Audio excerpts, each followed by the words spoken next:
जय श्री कृष्ण दोस्तों, मैं हूँ रेणु भाटिया और आप सुन रहे हैं रब कथा प्रेजेंट श्रीमद् भागवत कथा एज इट इज़। ये है 48 एपिसोड और आप सुन रहे हैं 10वां स्कंद 30वां अध्याय। इतनी कथा सुनकर परीक्षित ने पूछा कि हे मुनिनाथ, एक संदेह मुझे है जो छुड़ा दीजिए। श्री कृष्ण जी ने पृथ्वी का भार उतारने और धर्म को बढ़ाने के लिए अवतार लेकर वेद व शास्त्र के विपरीत पर स्त्रियों से क्यों विहार किया? यह वचन सुनकर शुकदेव जी बोले, हे राजन, मैं तुमसे गोपियों के जन्म लेने का हाल पहले कह चुका हूँ कि वह सब वेद की रचनाएं थी, ऋषियाएं थी। लक्ष्मी जी ने राधा का अवतार लेकर श्री कृष्ण जी के साथ संसार में लीला की थी, इसलिए उनको श्याम सुंदर से अलग न समझना चाहिए। जो वृंदावन बिहारी के अनेक रूप सब गोपियों के पास थे, उस बात की महिमा कोई नहीं जान सकता, और जिस काम में बुद्धि का प्रवेश न हो उस बात का दोष न लगाना चाहिए। परमेश्वर निर्गुण रूप संसारी बातों से कुछ प्रयोजन नहीं रखते, इसलिए उन्हें दोष लगाना अधर्म होता है। वेद व शास्त्र का वचन सच्चा मानकर उसी के प्रमाण करना चाहिए। वैकुंठनाथ की लीला में संदेह करना उचित नहीं है। जिन परमेश्वर का नाम लेने व ध्यान लेने से बड़े बड़े योगी व मुनि कृतार्थ हो जाते हैं, उन आदि पुरुष परमेश्वर को मनुष्य समझकर दोष लगाना बड़ा पाप है। अग्नि में जिस तरह अशुद्ध वस्तु भी जलने से पवित्र हो जाती है, उसी तरह समर्थ लोग क्या नहीं करते।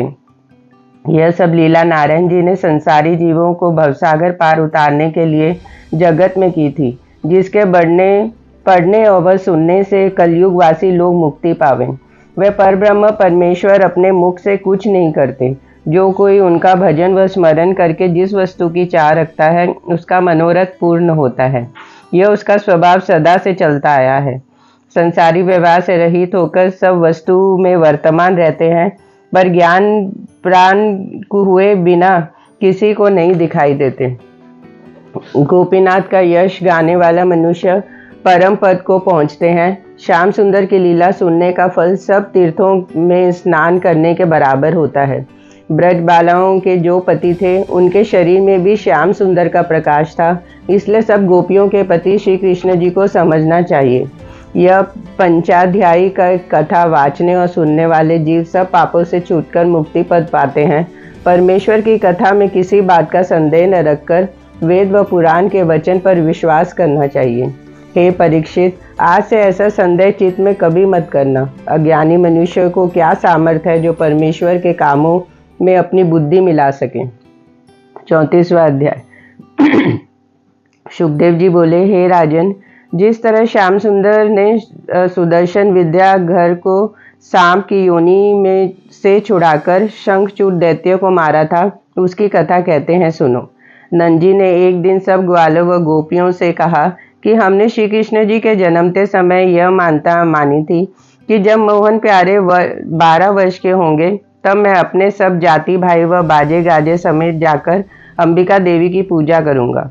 महारानी की कृपा से वह दिन मुझे दिखलाई दिया, इसलिए सबको चलकर उनकी पूजा करनी चाहिए। यह वचन सुनते ही वह लोग प्रसन्न हो गए। एक दिन नंद, यशोदा, कृष्ण, बलराम सब ग्वाल बाल गोपी व छोटे बड़ों को साथ लेकर बड़े हर्ष से गाते बजाते चले।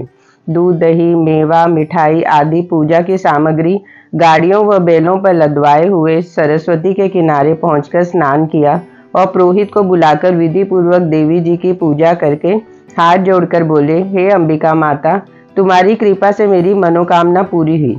फिर नंद जी ने बहुत से गौं और सोना विधि पूर्वक दान देकर 1000 ब्राह्मणों को अच्छी तरह भोजन कराया। उस दिन महादेव भी देवताओं समेत दर्शन करने आए थे।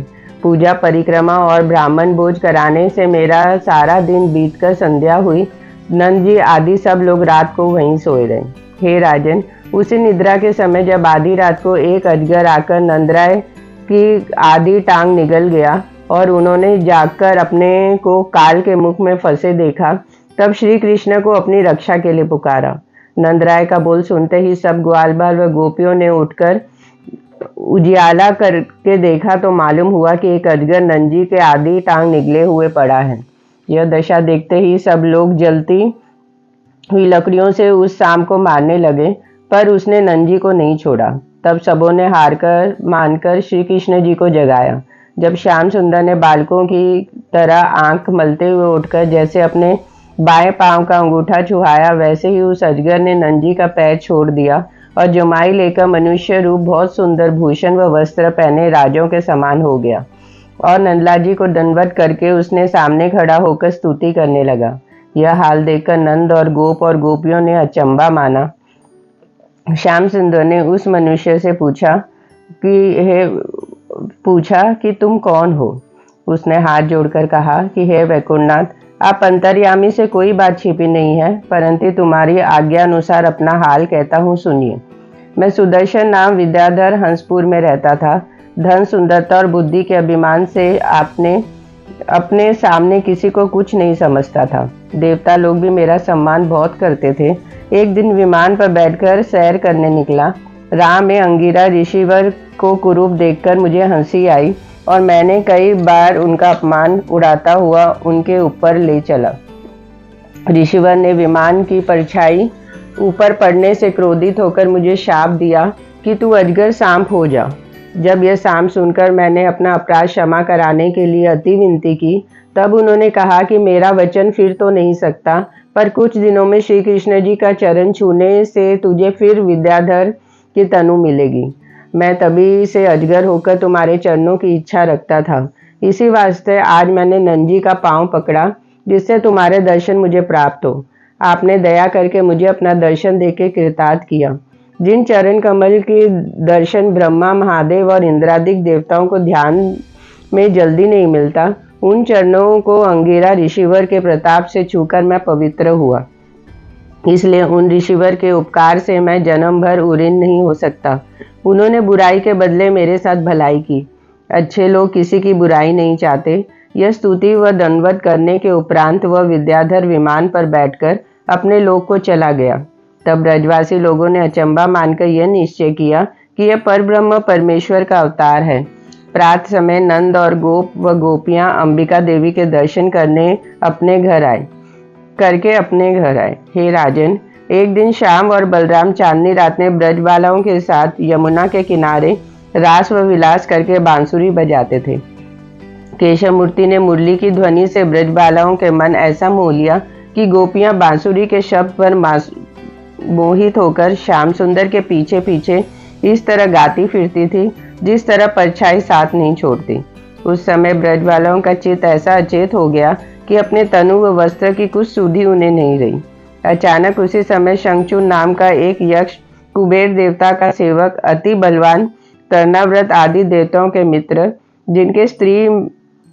जिसके सिर में बहुत बढ़िया मणि थी, घूमता हुआ वहां आया। उसने क्या देखा कि श्याम और बलराम बांसुरी बजा रहे हैं और बंसी की ध्वनि पर सब ब्रजबाला मोहित हो रही है। यह आनंद उससे देखा नहीं गया, इसलिए कुछ गोपियों को अपने कमन में फंसाकर उत्तर की ओर ले गया। जब तक बांसुरी की ध्वनि गोपियों के कान में पहुंचती रही, तब तक वह सब ऐसी अचेत थी कि उन्हें अपने फंसने का कुछ शुद्ध मालूम नहीं हुआ। जब दूर तक खींच ले जाने से उन्हें बंसी का शब्द सुनाई न दिया, तब वह सब चैतन्य होकर अपने को कमन में फंसी देखकर चिल्लाने लगी। यह दीन वचन सुनते ही श्याम और बलराम ने 2 वृक्ष उखाड़ लिए और जिस तरह सिंह हाथी को मारने के लिए झपटता है, उसी तरह दोनों भाई दौड़कर गोपियों के पास जा पहुंचे और पुकार कर कहा कि अब तुम लोग कुछ चिंता मत करो। उनकी लड़का सुनते ही वह यक्ष ब्रजबालों को छोड़कर भागा।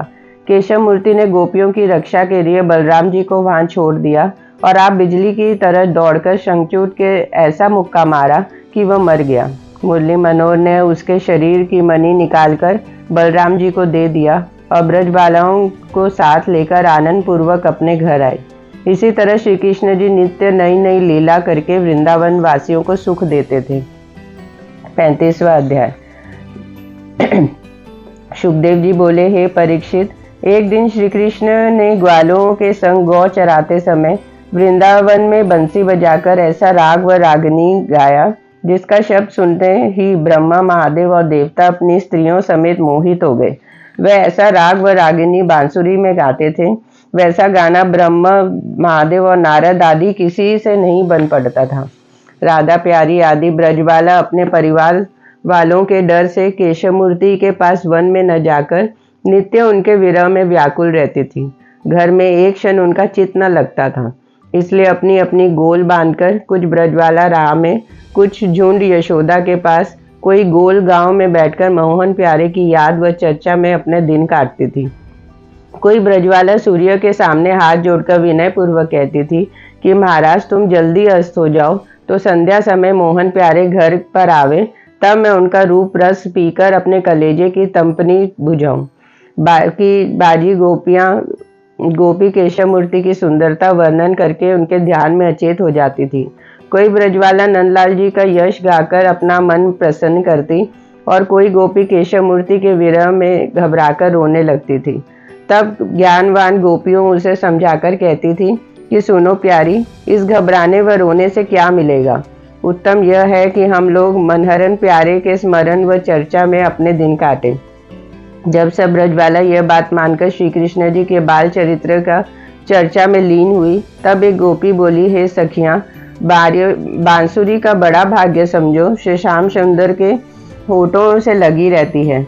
मोहन प्यारे अपने हाथ लगाकर उसे ऐसी उपज निकालते हैं कि जिस शब्द के सुनने से जड़ व चैतन्य जीवों का चित्त ठिकाने नहीं रहता। दूसरी सखी ने कहा, क्यों बांसुरी की ऐसी बड़ाई न हो, जिसका हाथ श्याम सुंदर पकड़े वह तीनों लोकों का मालिक हो सकता है। मनुष्य की क्या सामर्थ्य है जो बंसी की ध्वनि सुनकर अचेत न हो जावे। उसके शब्द का ब्रह्मादिक देवता और ऋषिवर मोहित होकर यह इच्छा रखते हैं कि हम लोग को परमेश्वर मनुष्य का जन्म वृंदावन में देते तो आठों पहर श्याम सुंदर के दर्शन करने व मुरली सुनने से आनंद होकर हरिचरणों की धूरी अपने सिर व आंखों पर लगाते। उसी तरह देवताओं की स्त्रियां अपने अपने पति के साथ रहने पर भी उस बांसुरी के बोल पर मोहित हो जाती हैं। दूसरी सखी बोली कि मनुष्य और देवता तो ज्ञानवान है, वह बांसुरी की ध्वनि पर मोहित हो गए तो कौन बड़ी बात है। उस मुरली का शब्द सुनकर पशु पक्षी चरना और उड़ना भूलकर चित्रकारी से खड़े हो जाते हैं, किसी से नहीं भड़कते। दूसरे ने कहा कि हे प्यारियों, मुरली के शब्द में ऐसा गुण है कि कोई कैसा भी चिंता में बैठा हो, उसका बोल सुनते ही प्रसन्न हो जाता है। दूसरी ब्रजबाला ने कहा कि वह बांसुरी बड़ी चतुरा व कुटनी है। जिस समय श्री कृष्ण जी को किसी की चाह होती है, उस समय वह बांसुरी बजाकर उसे अपने पास बुला लेते हैं। यमुना जल भी वह शब्द सुनकर गौराए जाता है। इसी वास्ते लहर की बेड़ियां उसके पांव में पड़ी है। वृक्षों की डाली जो ऊपर नीचे लिपटी रहती है, वह भी बांसुरी सुनने से अचेत हो गई है। कमल का फूल भी उसी शब्द पर मोहित होकर मतवालों की तरह आठों पहर अपना सिर हिलाता है। बादल उसी ध्वनि पर मोहित होकर विरहियों की तरह रोकर आंखों से पानी बरसाता है। दूसरी गोपी बोली, मैं जानती थी कि श्याम सुंदर केवल लड़कपन के खेल में बड़े चतुर हैं, पर अब मुझे मालूम हुआ कि गाने बजाने में भी कोई उनकी बराबरी नहीं कर सकता। दूसरे ब्रजवाला ने कहा कि ब्रह्मा और महादेव आदि देवता के बड़े बड़े ऋषियों व ज्ञानियों का ध्यान भी बंसी सुनकर इस तरह छूट जाता है जिस तरह कोई नींद से जाग उठे। दूसरी गोपी बोली, मुरली हमारी सप्ती श्याम सुंदर को ऐसी प्यारी है कि दिन रात उसको अपनी छाती से लगाए रहते हैं। पिछले जन्म मुरली ने बड़ा भारी तप किया था, जिसके प्रताप से मोहन प्यारे को अपने वश कर लिया। दूसरी सखी ने कहा, हे प्यारियों, मुरली का क्या अपराध है। यह सब कठोरता नंदलाल जी की समझनी चाहिए।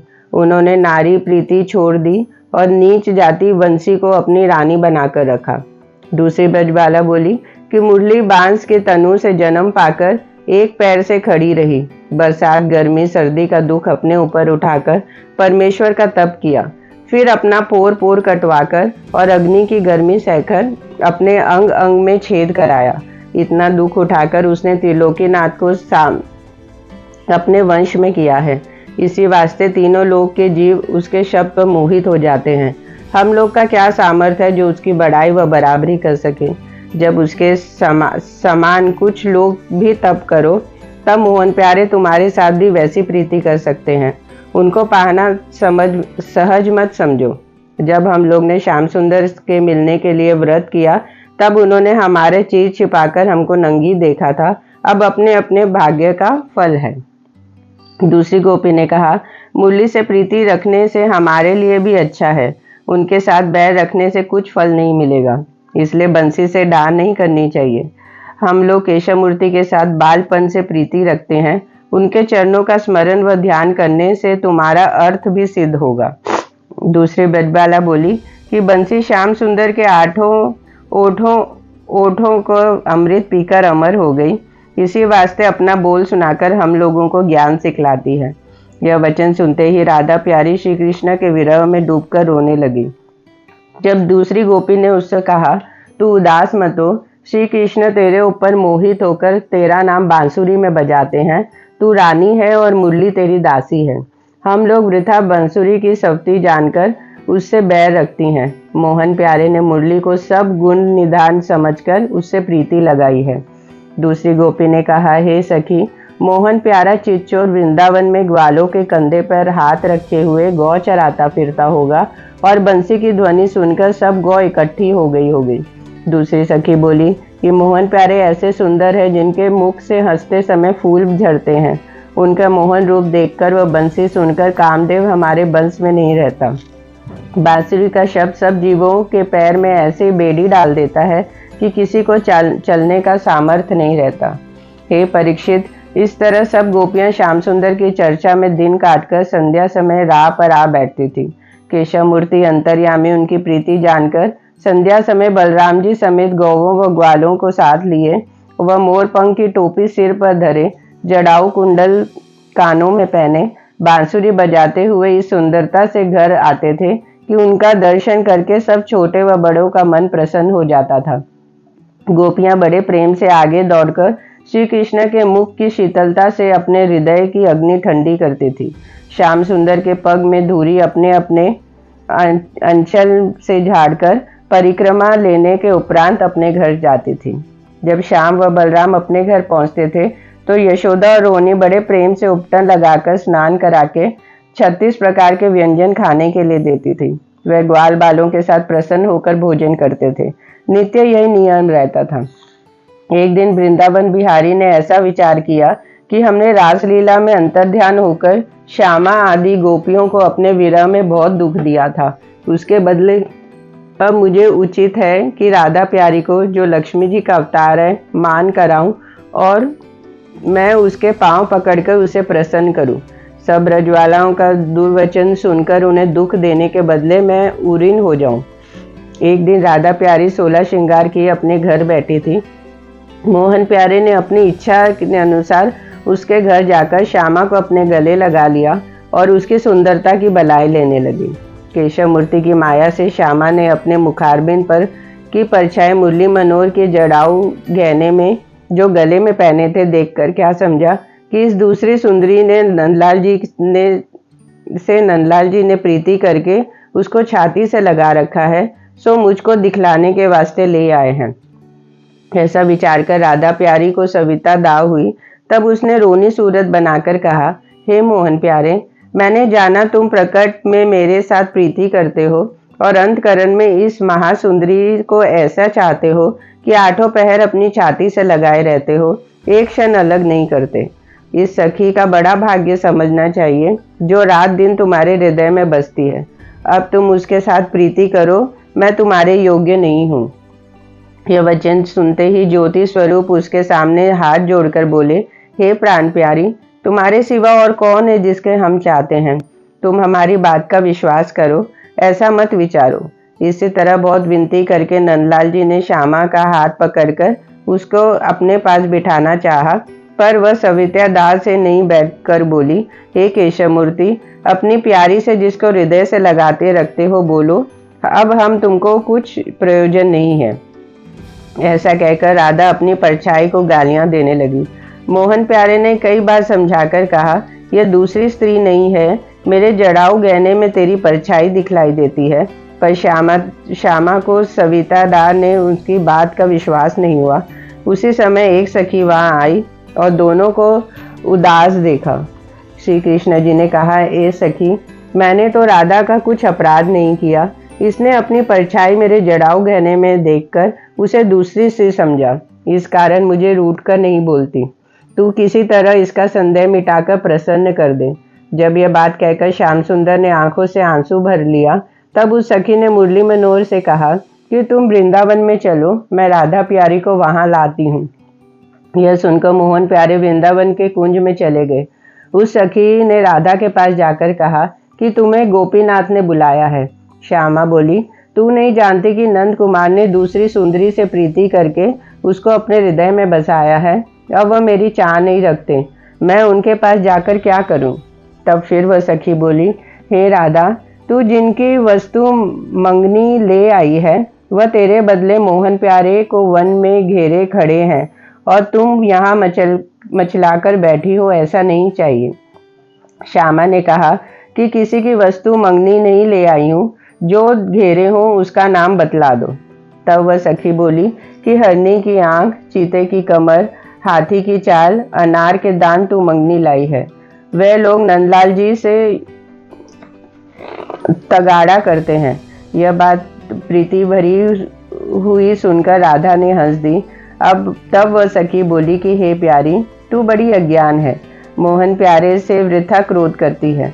जिस तरह पिछले एक दिन तूने शीशा देखकर अपनी परछाई को सवती समझा था, उसी तरह आज भी नंदलाल जी के जटाऊ गहने में अपनी परछाई को दूसरी स्त्री जानकर मोहन प्यारे से क्रोध किया। इसलिए वह तेरे विरह में व्याकुल होकर राधा राधा पुकारते हैं।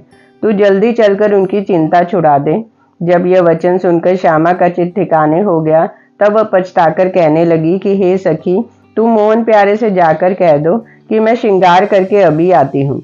जब वह सखी श्याम सुंदर के पास यह संदेशा कहने गई तो क्या देखा, वृंदावन बिहारी राधा प्यारी के विरह में व्याकुल होकर वृक्ष के तले लौट रहे हैं।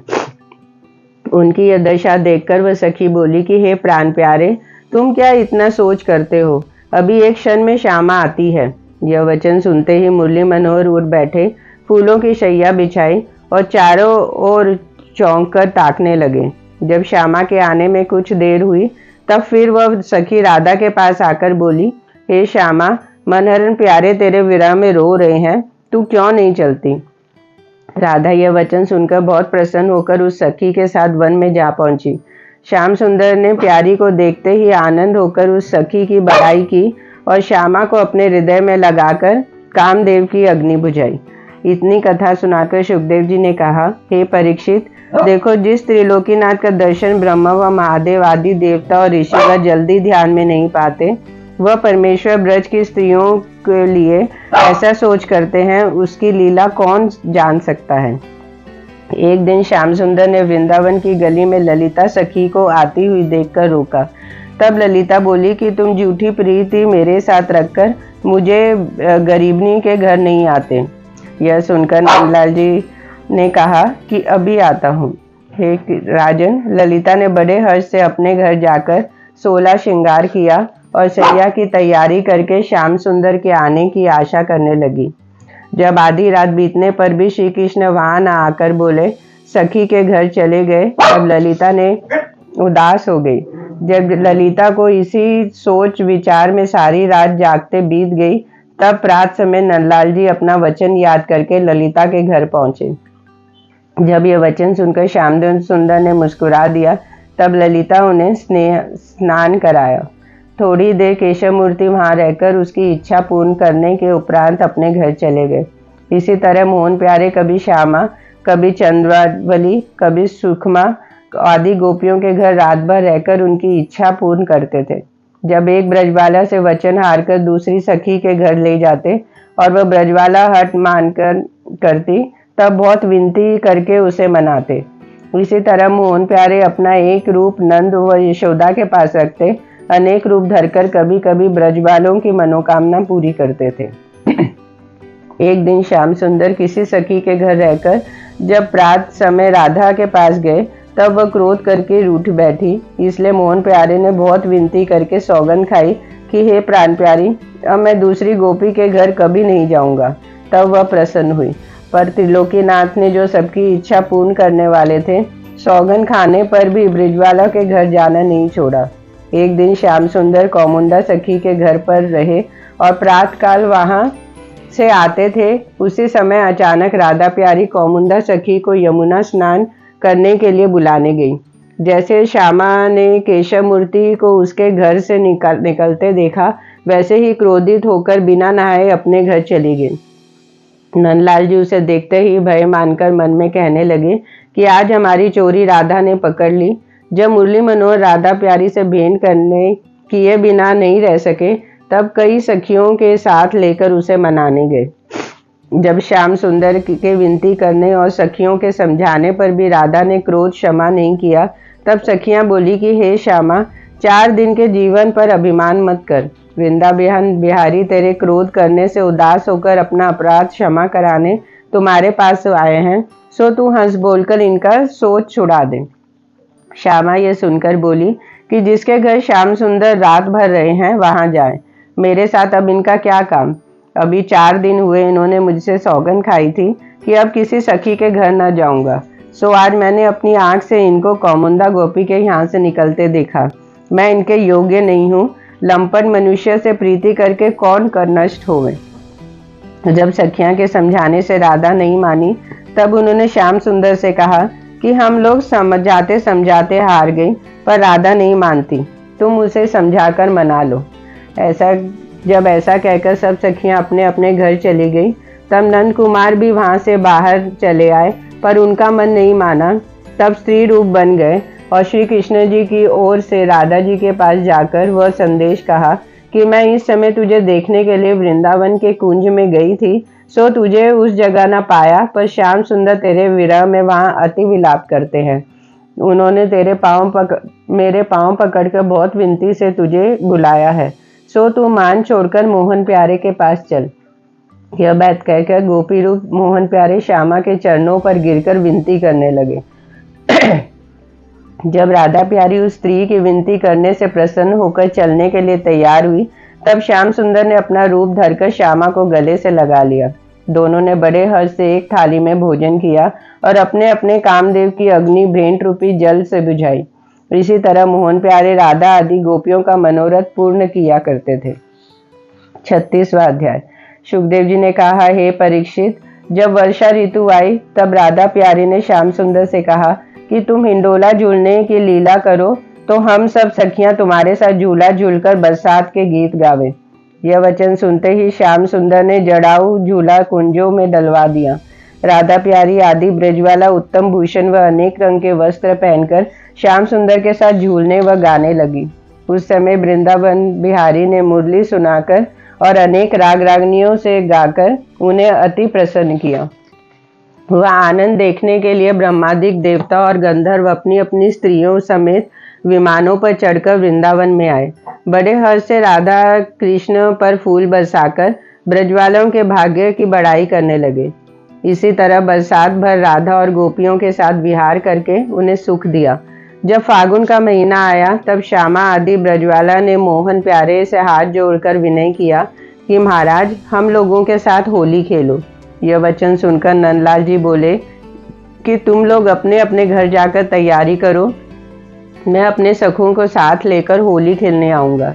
जब सब ब्रजवालों ने अपने अपने घर जाकर होली खेलने की तैयारी की, तब नंद कुमार ने ग्वाल बालों को बुलाकर केसरिया कपड़ा पहनाया और रंग अबीर इत्र आदि अपने अपने शरीर पर डालकर सुगंधित फूलों के गजरे गले में पहन लिए।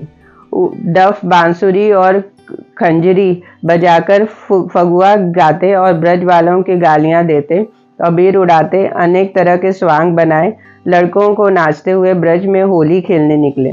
जो गोपी राह में दिखलाई देती उस पर रंग की पिचकारी मारकर हंसते थे। सब ब्रजवाला कोठों पर से मोहन प्यारे और ग्वाल बालों पर रंग और अबीर डालकर गालियां सुनकर प्रसन्न होती थी। जब इसी तरह वृंदावन बिहारी होली खेलते हुए राधा प्यारी के घर बरसाने गांव में पहुंचे, तब श्यामा अपनी सखियों समेत 16 श्रृंगार किए रंग की पिचकारी लिए गली में जाकर मोहन मूर्ति के सामने खड़ी हुई। जब दोनों ओर से पिचकारियां चलकर अबीर उड़ने लगी, तब श्यामा सखियों से बोली कि आज अपने चितचोर को पकड़कर चीर हरने का बदला लेना चाहिए। जब रंग व अबीर उड़ने से अंधियारा छा गया, तब श्यामा ने सखियों से कहा कि मनहरन प्यारे को किसी उपाय से पकड़ो। यह वचन सुनते ही एक सखी ने बलराम जी का वेश बनाकर धोखे से केशव मूर्ति को पकड़ लिया और राधा आदि ब्रजवालों ने उन्हें घेर कर कहा कि तुमने यमुना के किनारे चीर छिपाकर हमको बड़ा दुख दिया था। आज उस दिन का बदला लिए बिना नहीं छोड़ेंगे। ऐसा कहकर एक गोपी ने श्याम सुंदर का पीताम्बर छीन लिया, दूसरी ने आंखों से काजल देकर माथे पर सिंदूर व बिंदी लगा ली, किसी ने भूषण व वस्त्र पहनाकर उन्हें स्त्री रूप बनाया। जब उन्हें स्त्री रूप देखकर सब ग्वाल बाल हंसने लगे, तब मुरली मनोहर ने एक ग्वाल को सखी रूप बनाकर राधा के गोल में भेजा और अपना पीताम्बर किसी उपाय से मंगा लिया। उस समय श्यामा बोली कि हे प्राणनाथ, आज तुम चतुराई करके उचकी गए, फिर पकड़ेंगी तो मालूम होगा। यह बात सुनकर ब्रजनाथ ने सखियों से कहा कि मैं तनिक श्यामा का संकोच करता हूँ, नहीं तो अपने ग्वालों को लगाकर अभी तुम्हारी दशा दिखा दूं। यह गुण सुनकर गोपियां मुस्कुराकर बोली कि तुमने नंद के सौगंध है जो ऐसा ना करो। तब मोहन प्यारे ने अपने सखा समेत रंग की पिचकारियां ब्रजवालों पर मारकर अबीर उड़ाने और फगुआ गाकर उन्हें गालियां देने लगे। श्यामा ने भी सखियां समेत मोहन प्यारे आदि से अच्छी तरह होली खेली। वह आनंद देखने के लिए देवता और गंधर्व अपनी अपनी स्त्रियां समेत विमानों पर बैठकर वहां आए और राधा कृष्ण पर फूल बरसाकर आपस में कहने लगे कि जिस वैकुंठनाथ के चरणों का दर्शन ब्रह्मादिक देवताओं को जल्दी ध्यान नहीं मिलता, वही परब्रह्म परमेश्वर ग्वाल वालों और गोपियों के साथ होली खेलकर उनको सुख देते हैं। जब राधा कृष्ण होली खेल चुके, तब ललिता सखी ने आकर केशव मूर्ति से विनय किया कि कल हम लोग भी तुम्हारा गांव में होली खेलने आवेंगी। राधे राधे। प्रेम से बोलो राधे राधे।